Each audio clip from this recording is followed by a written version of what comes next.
закон што се однесува на финансирање, да заклучиме каде одат процесите, но јас кога споменав дека образованието е една од најважните дејности за една држава, тоа го посочив за да кажам дека е добро во редовна постапка, а не во скратена да се разгледува и да има инклузивен, а не ексклузивен пристап.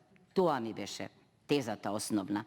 Втората теза околу подкомпонентите. Се разбира, јас не сум финансиски експерт, но споредувам и имам право, како и господинот Снопче, да изразам дилема околу средствата предвидени за управување со сектор, раководење со проектот и мониторинг и евалуација 1,54 милиони евра. Имам право дилема. Имам право дилема да развијам за подкомпонентата 2.1 развивање на програма за државно тестирање и така натаму. Имам, бидејќи зашто сме инаку ние овде?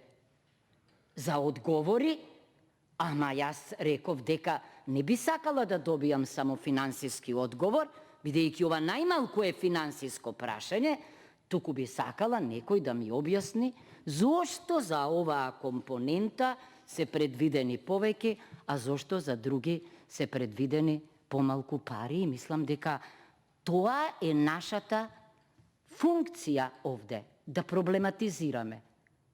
Инаку сите овде што можеби на превод имале, сигурно чуја дека, значи во преводот беше колега, а не колешка. Јас воопшто не се сомневам во свеста за родовата димензија, јас само реагирав, бидејќи само на тој начин ние овде ќе прифатиме еден друг вокабулар и ние жените ќе се чувствуваме попријатно. Другото не го коментирам во друга прилика, но една реченица околу реакциите. Знаете што? Па и вие, процедурата е гаранција за демократија. Кога се крши процедурата, а вие не можете процедурално да реагирате, тогаш за жал понекогаш реагирате од место. Тоа никогаш не сум го правела, ама овде се случува. Признавам да. Меѓутоа јас воопшто не реагирав, реагираше колешката Бети. А бев на говорница, сите граѓани чуја, обвинета дека реагирам од место. Па како да го толкувам тогаш ова? Тоа е ад хоминем.